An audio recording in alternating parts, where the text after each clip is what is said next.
Welcome to Ebony, Ivy, and Thyme, where we work hard, we love God and family, and we know that the rest is just gravy. This week in the kitchen, we are going to be preparing wonderful warm meals and taking time to love on our families at the dinner table. A couple of things this week that I just wanted to mention. I want to focus a little bit on just the preparation every day. You know, this is about meal planning. It's about being able to put meals together, a little bit about budgeting for meals. It's also about not just budgeting the actual cost of the meal, but also budgeting your time. Time is of the essence, and most young women and young men are swamped. Their jobs keep them very busy, and so because of that, they need techniques to be able to get through the evening and to get those meals on the table. So we're going to be taking a look at that. I hope to be able to give you a few tips along the way, just that helped me. I worked for 37 years.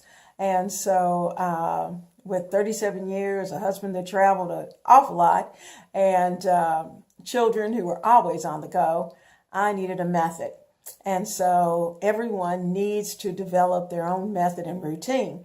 But it doesn't hurt to have tips, because certainly I took tips from other people, and many of those tips worked for me. And so one of those tips this week that I'm going to focus on, and I hope you will focus on, is being able to clean up after dinner, to have everything ready and set for the next day. Now, I love the Fly Lady method of being able to have a nighttime routine as well as a morning routine.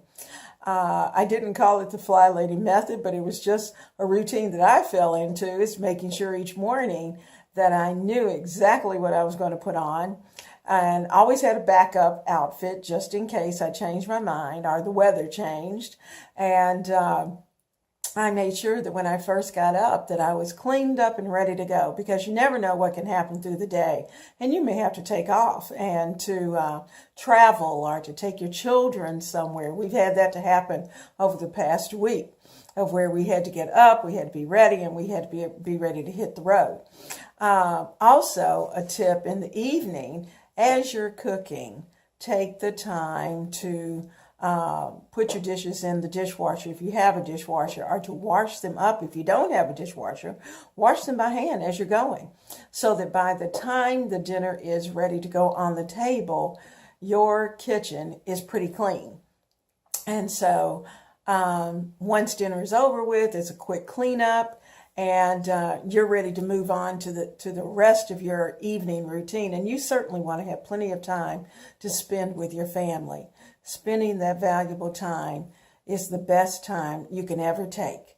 And it is time well spent, because I promise you, those children grow up so fast, and you want to be able to spend as much hands-on time with them as you possibly can. So have a blessed week. We're going to do a lot of good cooking this week. And as always, blessings to you and yours. This morning I'm working on a little bit of meal planning, trying to get ready for October, to be honest with you. We have some things that we're going to be doing. We're going to be away from our house for a little bit, and we want to be able to kind of lay things out so that it won't be so difficult once we come back in. We have dealt with Hurricane Florence and the winds and the waves, and certainly my heart goes out to those who are still suffering, because there are people who are still going through the flood, dealing with the flooding, dealing with destruction of homes because of the strong winds. And we keep you in prayer daily, just to know that God is with you and that He will keep you through these times. We will pray for your protection and for Him to provide everything that you stand in need of.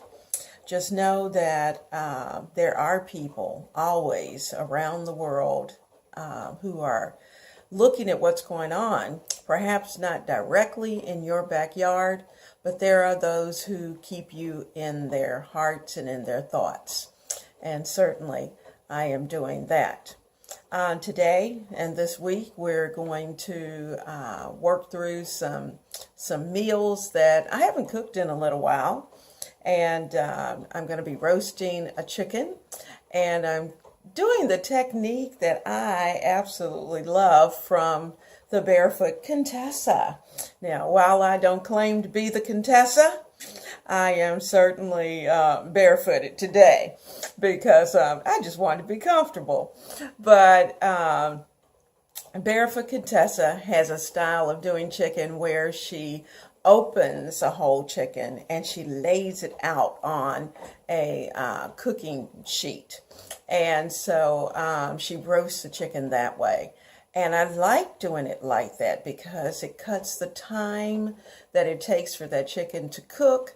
And you come out with nice, crispy skin, if you happen to have skin, which adds to the flavor of the juices that fall into the pan. So we're going to be doing that this week. We're also going to be working with rigatoni and sausage, Italian sausage, and it's a dish that is delicious, and it is so easy to put together. And with the exception of cooking the pasta, it's a one-pan meal, and just absolutely delicious. It is great after a couple of days later when you're having it as a leftover. It's still good. You can even cook it and put it in your freezer. Now, a tip. I like cooking my pasta to al dente in advance, putting it into a Ziploc bag once it cools and placing it in the freezer. That way, when I'm ready to do a dish like this, I just have to pull a bag out of the freezer and place it in. And it finishes up, it warms it up, and your pasta is ready to go, and it's perfect. I do the same thing with my rice. And so that's something that you can keep in mind. Also this week, we have been dying for some bean soup, and it's just a tiny bit cool here, but only because of all the rain that's gone through. So I'm going to fix hubby some bean soup, and I may throw in a little cornbread with that. And so cornbread, some bean soup, a little bit of onions. It's going to be good. And I'm going to see my other grandbaby this week. So we're going to be having dinner out with friends and with friends and family. So I'm looking forward to that this weekend. So I'll keep you posted as to what's going on in the Ebony, Ivy, and Thyme kitchen. Have fun.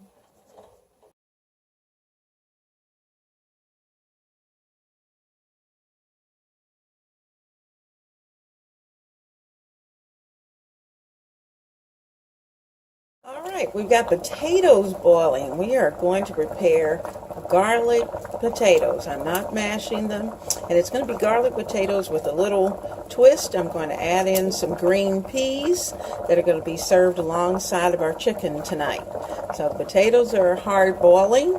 I'll give them a few more minutes, and then I'm going to pour the water off, add the seasonings, and we'll be ready to go and to allow those potatoes to continue as well as with the green peas. So hold on.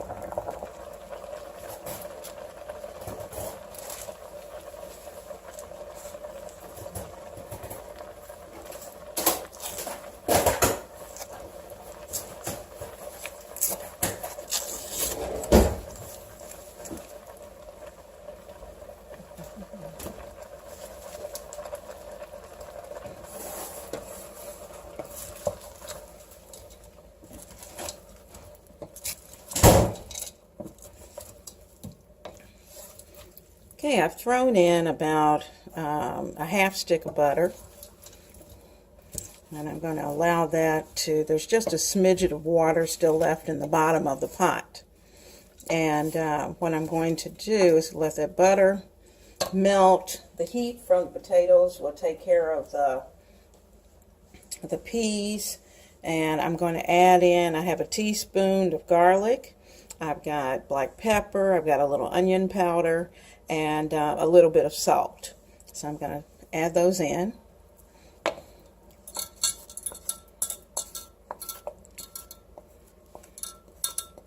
And I'm trying to put them as close to that butter as possible, so when it melts, it will take the spices with it. I'm going to give it a good stir. Trying to get that butter down to the bottom of the pot.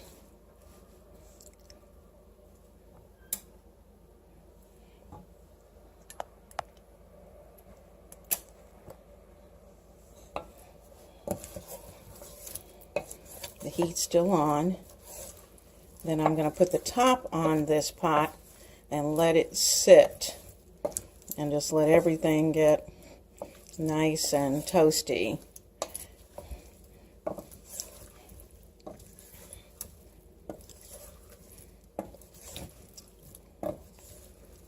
These are Yukon Gold potatoes.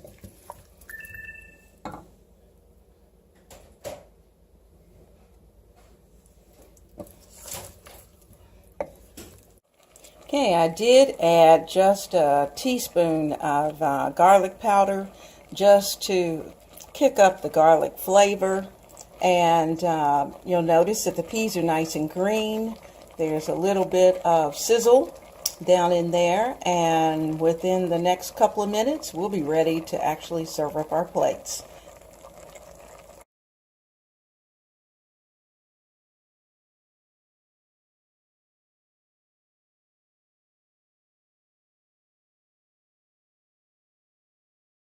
You can see the little bits of spaghetti starting to brown down under there.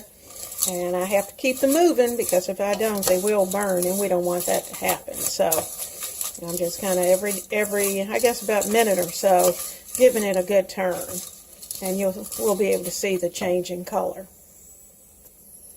Can you see the difference in color? See, it's kind of almost a chocolate color. I'm going to let it go for just a few more minutes. I want you to see how brown and toasty they are. And you can see right here where it's nice and toasty. So I'm going to take all this out, add more oil, and then we'll be ready to work on the vegetables. Alright, I'm adding in more oil. I'm using olive oil. I think I have enough in my little oil bottle. It's running a little low, but that should be enough, hopefully, to get us started.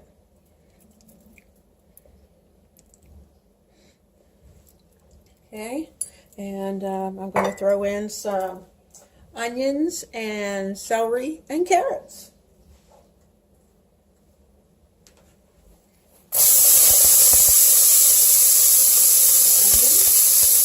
I'll give them just a few minutes to get softened.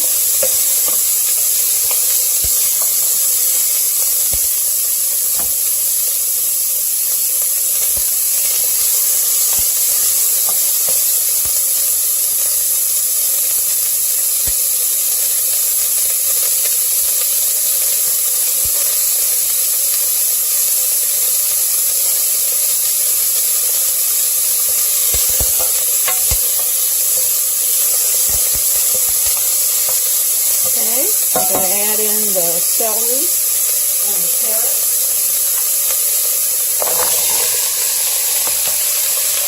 I have them diced and loose under it.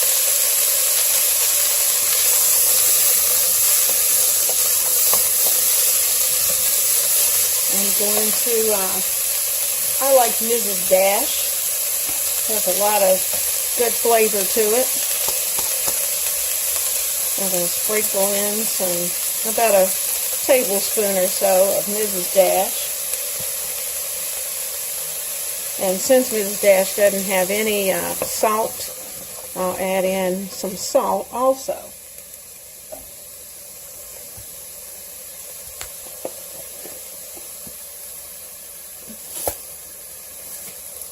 Okay, that should really be enough to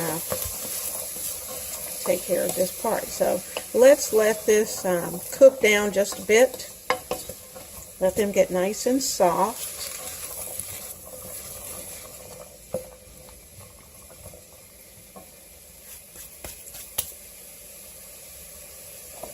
I think I'll throw in just a little pepper.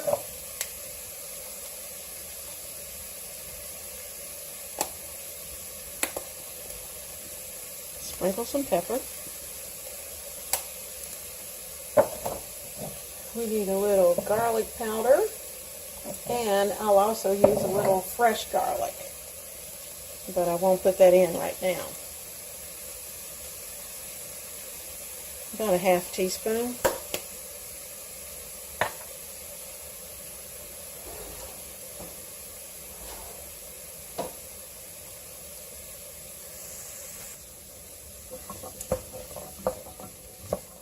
I'm also going to dash in a few pepperoncinos. Just a little. Just to add that little something in the background.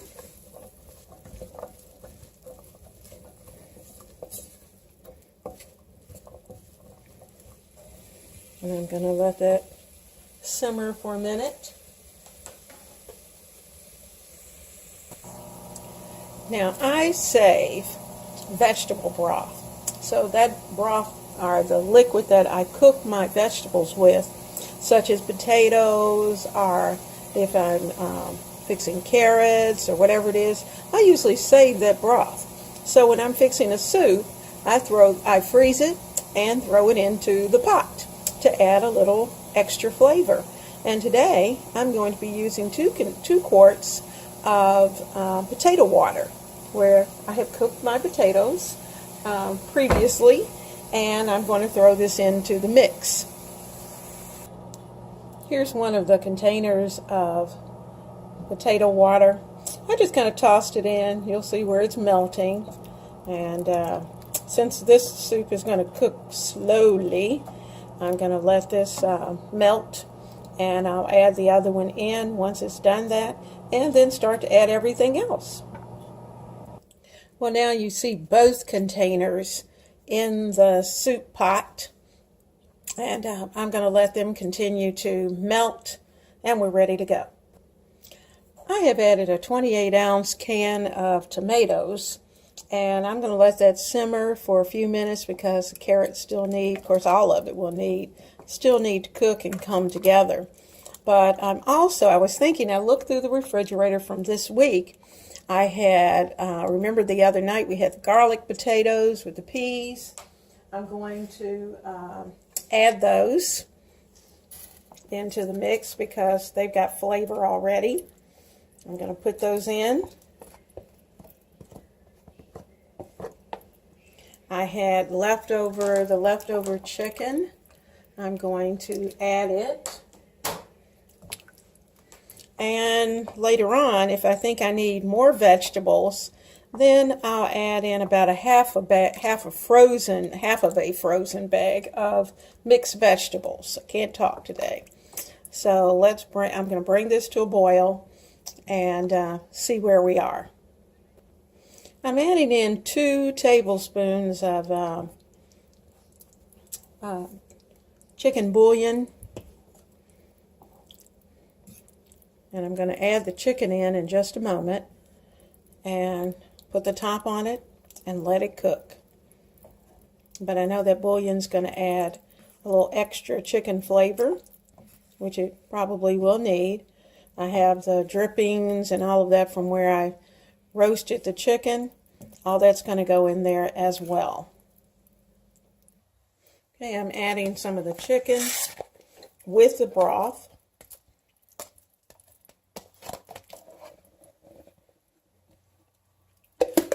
I don't want it to splash. You'll see it's getting pretty close to the top. And I'm trying not to make a mess. So there we go. And I'm going to add the rest of the chicken.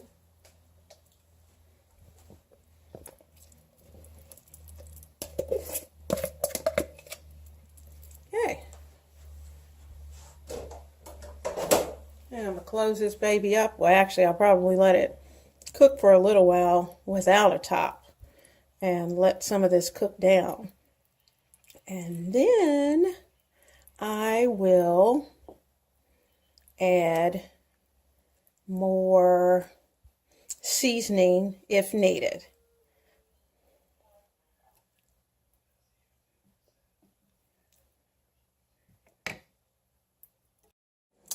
I put my soup down on my lowest setting on the stove. In fact, it says low, and that's where I set it. I have let it cook now for just kind of low simmer for about 2 hours, to be honest with you. I've gone out and come back in.